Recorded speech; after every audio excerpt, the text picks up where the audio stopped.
Welcome, brothers and sisters. My name is Eros and I am the Doll Maker. Welcome also to this new episode in which we will begin to discuss about the tarot cards.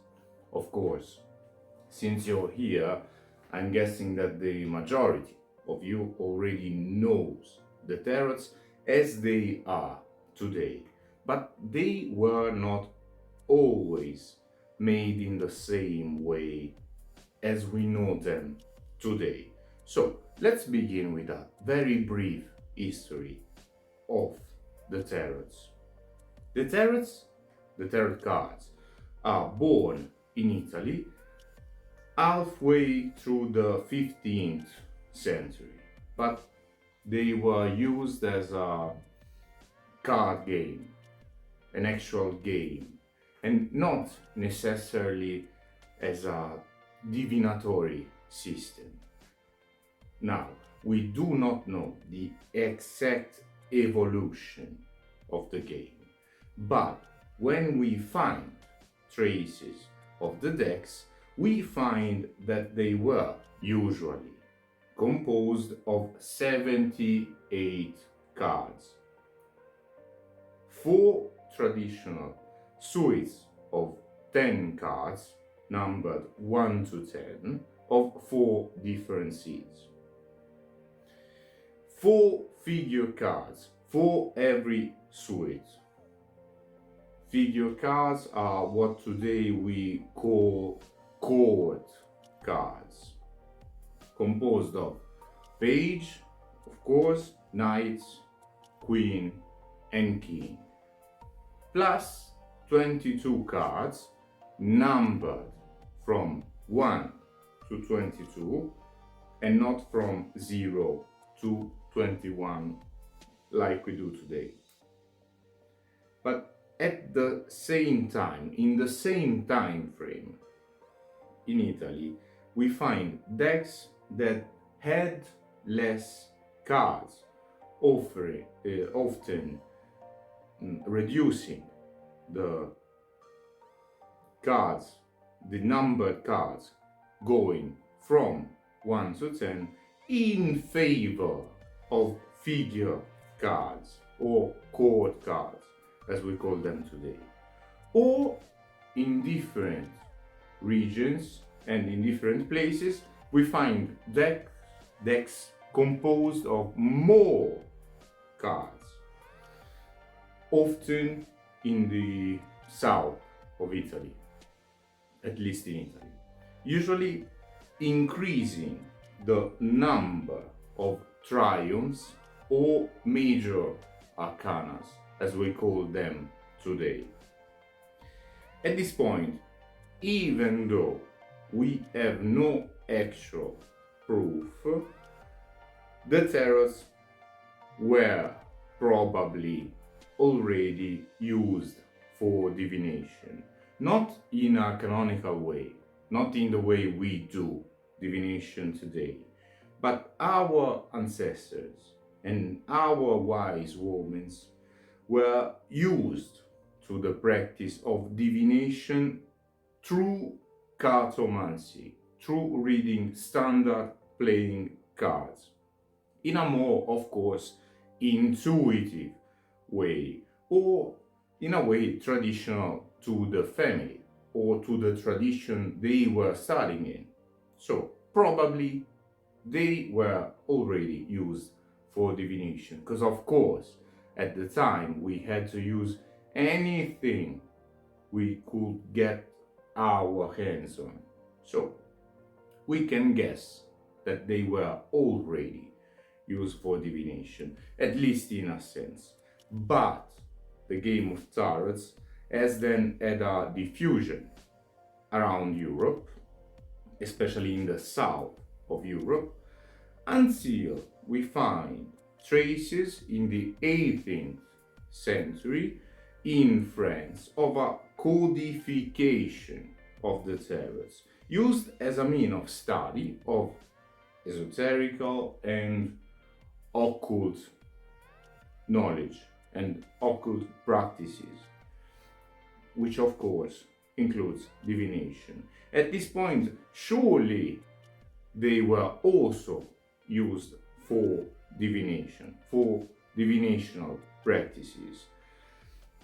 And then later, some great masters like Eliphas Levi, for example, understood the codification of the tarots, especially of the major arcanas, as we call them today, triumphs in Italy, and of the elemental division of the suites of cards. He, with a few others, understood that these divisions were derived, or at least had very strong connections to the Egyptian or Greco-Egyptian spiritual traditions. And later, these masters have even included some teachings coming from the Kabbalah. They understood these teachings coming from the Kabbalah were codifiable within the structure of the tarots.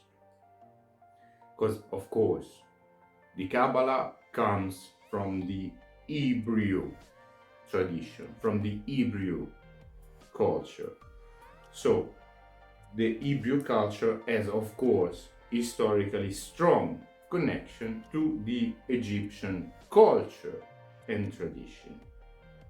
At this point, with all the innovations, the tarots were almost exactly like we know them today, aside from some later innovations.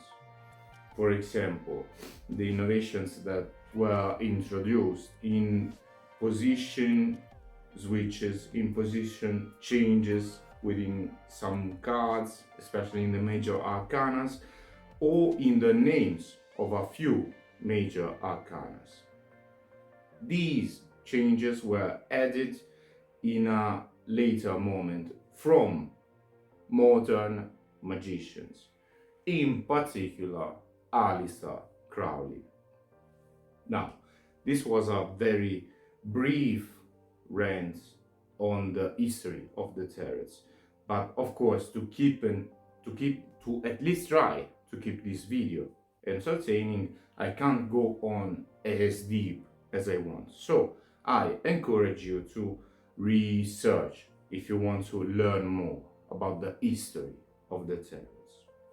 But this historical evolution in this kind of spiritual technology is why I encourage you to study and use a deck of your choice, but made by magicians or witches, for magicians or witches.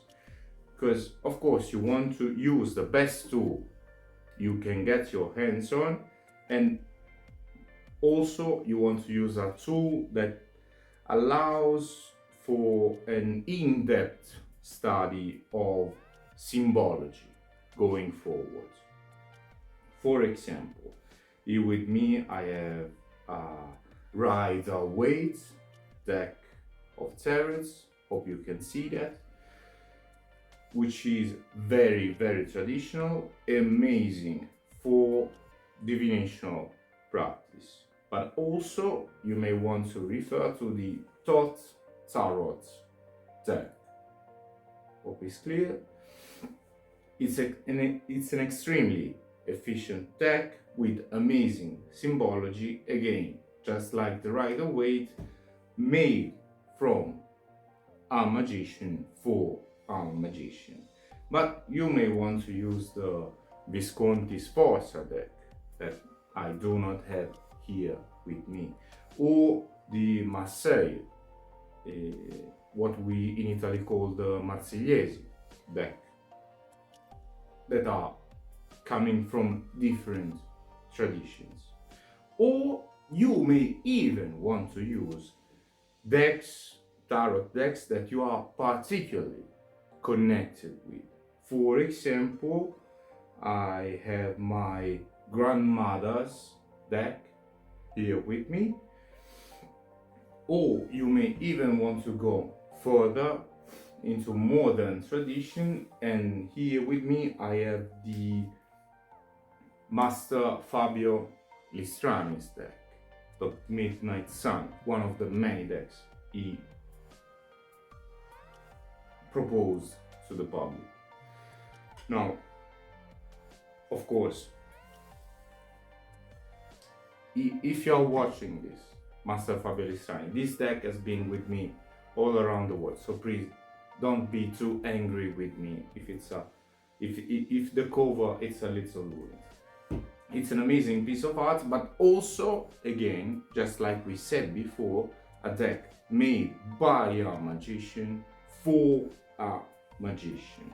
And these are all decks with specific symbologies, and not only beautiful images and artworks.